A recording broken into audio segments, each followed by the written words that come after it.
بھی بیان کر دوں، مجھے یاد آ گئی، ہندوستان میں ایک صاحب ہے، وہ بھی میڈیا پر آتے ہیں، سوشل میڈیا پر بڑے پاپولر ہیں.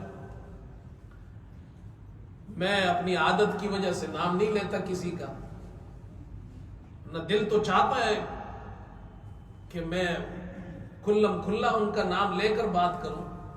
جس قسم کا فتنہ پھیل رہا ہے، حالانکہ ایک زمانہ تھا کہ وہ یہاں آتے تھے، عالم دین ہے، اور ہمارے بہت سے دوست علماء ان کو بلاتے تھے، میں خود جاتا تھا ان کا بیان سننے. پھر وہ پٹری سے اتر گئے. اب وہ کیا کہتے ہیں جی، صحابہ پر تنقید کرتے ہیں. اچھا، جب یہ حدیث بیان کی جاتی ہے، یہ صحیح حدیث ہے، لا تسبوا اصحابی، میرے صحابہ کو برا بلا مت کہو، گالیاں مت دو. پھر آپ صلی اللہ علیہ وسلم نے فرمایا فوالذی نفس محمد بیدہ لو ان احدکم انفق مثل احد ذهبا ما بلغ مد احدهم ولا نصیفہ او کما قال علیہ السلام. اس ذات کی قسم جس کے قبضے میں محمد صلی اللہ علیہ وسلم کی جان ہے، اگر تم میں سے کوئی احد پہاڑ کے برابر بھی سونا صدقہ کرے تو میرے صحابہ کے ایک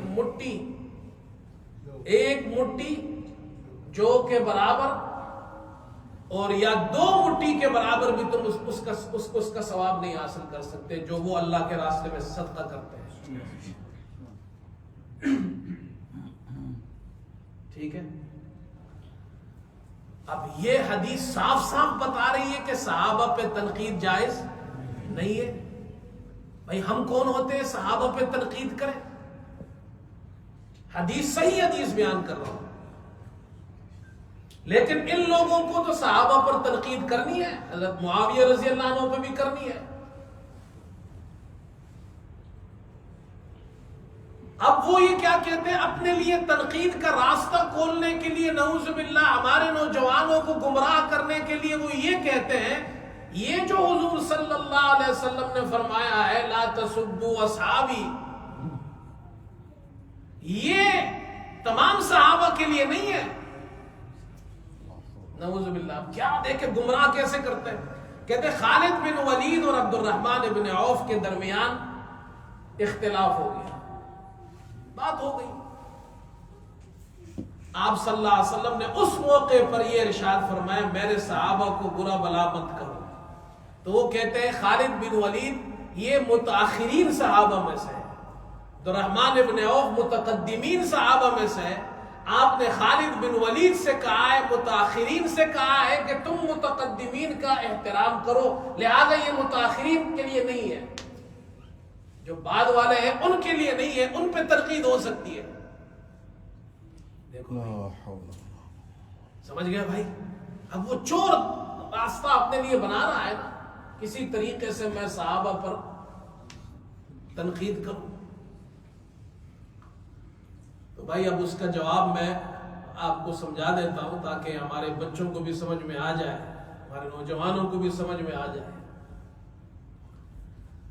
حضرت صلی اللہ علیہ وسلم نے یہ جو حکم ارشاد فرمایا بقول آپ کے کہ خالد بن ولید سے کہا عبد الرحمن بن عوف کے لیے، آپ سب کے لیے نہیں مانتے ہیں، متقدمین کے لیے کہتے ہیں تنقید جائز نہیں، متاخرین پہ جائز ہے، نعوذ باللہ.